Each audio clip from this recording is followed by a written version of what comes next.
Cosplay accuracy matters. Well, I mean, kind of. Maybe, probably not in the way you're thinking. So I'm gonna be forward. Cosplay accuracy overall does not matter. Like, we are a bunch of people dressing up in costumes on the weekends. Like, overall, there is nothing important about this. If you can't recognize how insignificant the idea of being accurate while participating in this strange little hobby is, seek help. It's just a costume. It really doesn't matter. Like, don't take any shit from somebody if they give you shit. However, cosplay accuracy is a gauge that you can use as a tool to help you achieve your own personal cosplay goals. And in that respect, it does matter. So let's talk about that.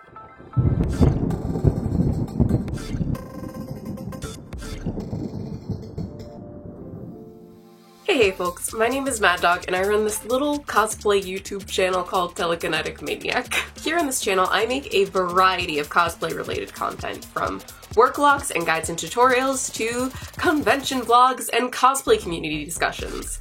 And discuss is exactly what we are going to be doing here today with one of the most hot button issues in the cosplay community. Cosplay accuracy. So you've already heard my little intro, like cosplay accuracy does not matter in the grand scheme of things, but it can be used as a gauge to help you achieve your cosplay goals. If you already know your cosplay goals, this probably already makes a lot of sense to you. But if you don't know exactly what you want out of your cosplay experience, this may sound a little confusing. But this is something that you can explore for yourself, and you can start that exploration process right here. Let's start with going over why somebody may choose to be as accurate as they possibly can be to the source material when putting together a cosplay. Please note that there can be a ton of reasons that people want their cosplay to be considered accurate. People have different ideals and goals and just ways of thinking. But two of the ideas that I see in favor of cosplay accuracy, just a whole lot, are one, people wanting to be recognized as the character that they're dressing up as, and two, people wanting to compete in cosplay competitions where cosplay accuracy is actually part of the judging criteria. When it comes to being part of judging criteria, I hope that makes sense already. Like, if you want to put your all into a competition and just have the best time that you can possibly have, that's something you gotta follow to the best of your ability. But when it comes to being recognized by the public, I've actually seen a lot of people overlook how important cosplay accuracy can be. And people can become really discouraged when their cosplay isn't accurate and they just don't get that recognizable response that they want. Now, the thing is, the general public doesn't know you personally. So if you want to be recognizable, you need to have at least some level of accuracy. For example, if you want to dress up as like Daphne from Scooby-Doo, but you have all blue clothes and maybe like your natural brown hair as opposed to purple ones and a red wig, people probably aren't going to recognize you as Daphne. Even if you're doing your best and you think, hey, other than the color, the dress is perfect. People can't just see your reference images and your thought process behind your choices, and they may just not put it together that you're dressing up as her. If this idea brings you down, you may want to invest in that purple dress and red wig. And side note, I just want to say this here real quick. Wanting to be recognized isn't like annoying or anything.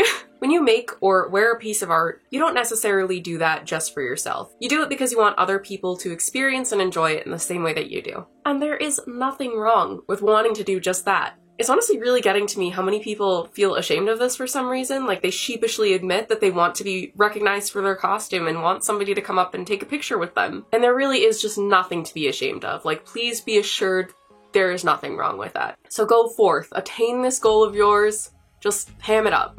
So, does the idea of being accurate align with your goals? Because if so, you should use that idea to your advantage. You should try to be as accurate as you possibly can be to achieve what you want to achieve out of your cosplays. But if you're on the fence, or maybe all of this is like, big nope, absolutely not what you want in cosplay, you may want to consider a different approach. Maybe go for lack of a better term, a more inaccurate approach. Two ideas that I see a lot in favor of being inaccurate are, one, people's personal constraints like budget and time and crafting skill level, and two, people wanting to put their own creativity into the costume just to make it their own. When it comes to explaining people's personal constraints, TBH, I just hope I don't have to. Like, unless you're mega rich, we have probably all been there. We've probably all looked at a costume and gone, wow, if I had just like $5,000 lying around, I would put that right on my body right now. But I don't, so I won't. When it comes to creativity, however, that can be a much harder concept to grasp because how can you even begin to explain like the creative mind and creative process? But basically, some people look at a costume and go, wow, I love that, but I would love it so much more if I just made it different. If this resonates with you at all, just know that the sky is the limit when it comes to your own creative ideas. But your resources are the limit when it comes to actually executing them. Enjoy your creativity, explore, and make things your own. But remember not to go like too overboard. One of the simplest and cheapest creative choices I ever made for a costume was to add in a few extra patches of my favorite bands on my Prompto Argentum cosplay. I also hid the word meme lord on his shirt, so try to spot that the next time I wear it. This choice allowed me to be a little bit creative and express my own love of other artists. And because of that, it's one of my favorite choices that I've ever made on a cosplay to this day. Sure, it's gotta be amazing if you do have the resources and you can go just absolutely creatively bonkers and can just do literally everything you could have ever dreamed of with a costume, but don't underestimate the power that you can have with smaller changes. So, does inaccuracy mesh with your ideals? Or are you now looking for like a third option? Well, fear not, because things don't have to go just one way or the other. If some of your ideas just ring true in favor of cosplay accuracy, but others suggest you wanting to go a more inaccurate or experimental route, you can find your own happy middle ground. I personally just like flip-flop all around depending on what costume I'm making and like what it's for. For example, my Nightwalker cosplay has a lot of my own original interpretations in it because I was translating a bizarre design for competition and wanted to both match the vibe of the source material and make creative choices. Whereas my Killua Zoldyck cosplay pretty much just looks like Killua because it's simple and I wanted it to be just really recognizable for a bunch of dumb little TikToks me and my friends filmed on Halloween that one time. If you are searching for your happy middle ground, you can definitely find it by further exploring cosplay accuracy and inaccuracy. Now, these ideas are well and good, and exploring them can really help you find what you want out of your cosplay experience, if you don't already know, and they can also help you achieve your personal goals, if you do know. But let's address the elephant in the room. Despite cosplayers, well, like for the most part, like most adult cosplayers in the very least. Anyway, despite cosplayers recognizing each other's goals and recognizing that those goals may be different from their own goals, and how that's not a bad thing or really something to be criticized, it's just a different thing. Cosplayers don't exist in a bubble.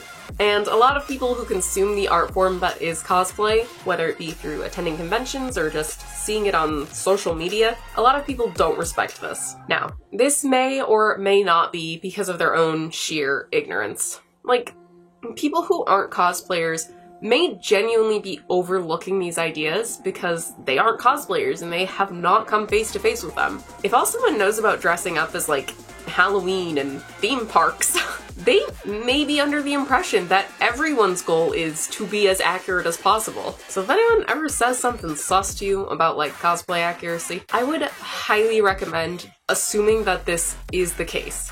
Because oftentimes, people really just don't know. And it's a much better, like much healthier mindset to hope for someone being ignorant rather than to assume that they acted with malice. Because of that, I'd also highly recommend just explaining the situation respectfully rather than jumping to conclusions and getting on the defensive. Now, this is also all well and good, but it's time to acknowledge the second elephant in the room. Yes, we are in a room with two elephants. It's even weirder than the elephant in the room on HBO's Watchmen. And this here new elephant is that some people are just not great people. They may very well have had this explained to them, and they just don't care.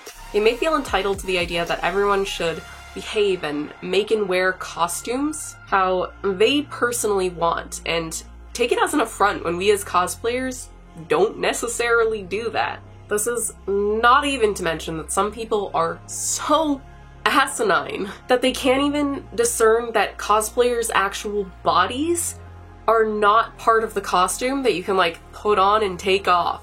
It's a costume!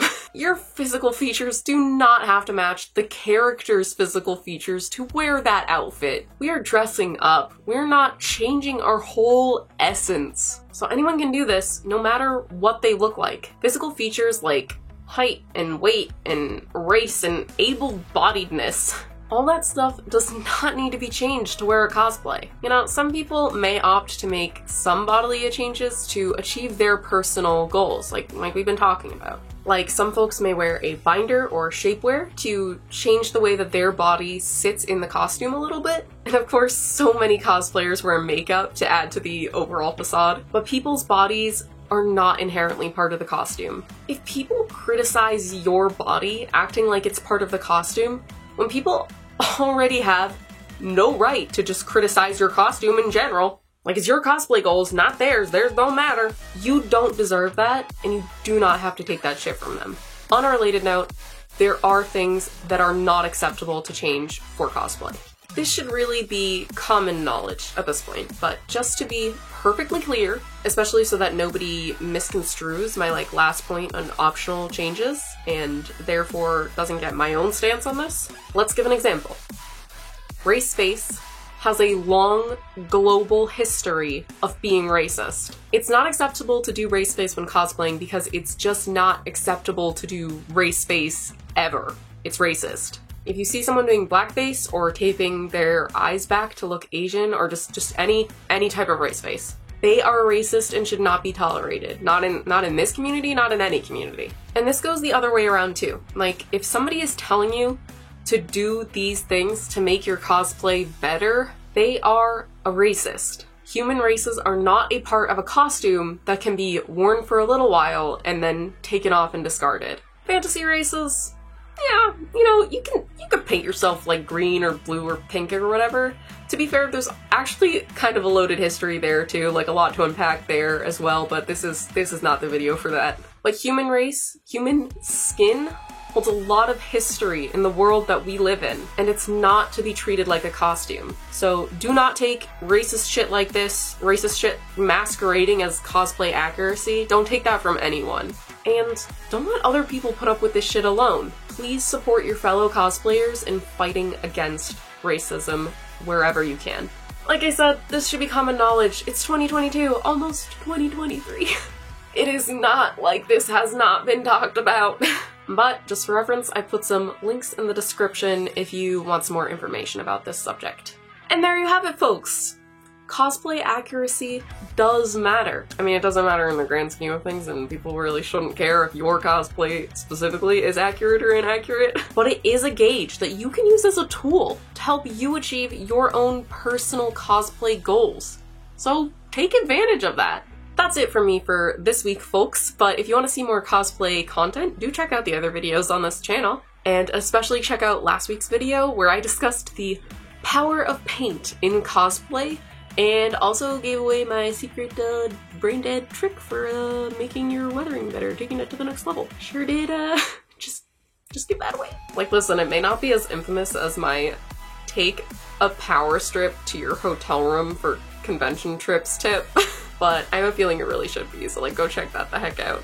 Don't forget to like, comment, and subscribe, and stupid bell on your way out. And hey, consider sharing this video with a friend, because all those actions are really powerful to me and helping this little channel and our little community just grow. Until next time, folks, I'll see you on the con floor. Also, I've been like mega sick for 4 days now, so I'm really sorry if there is like something out of focus or if I'm just out of it this video. I'm so sorry.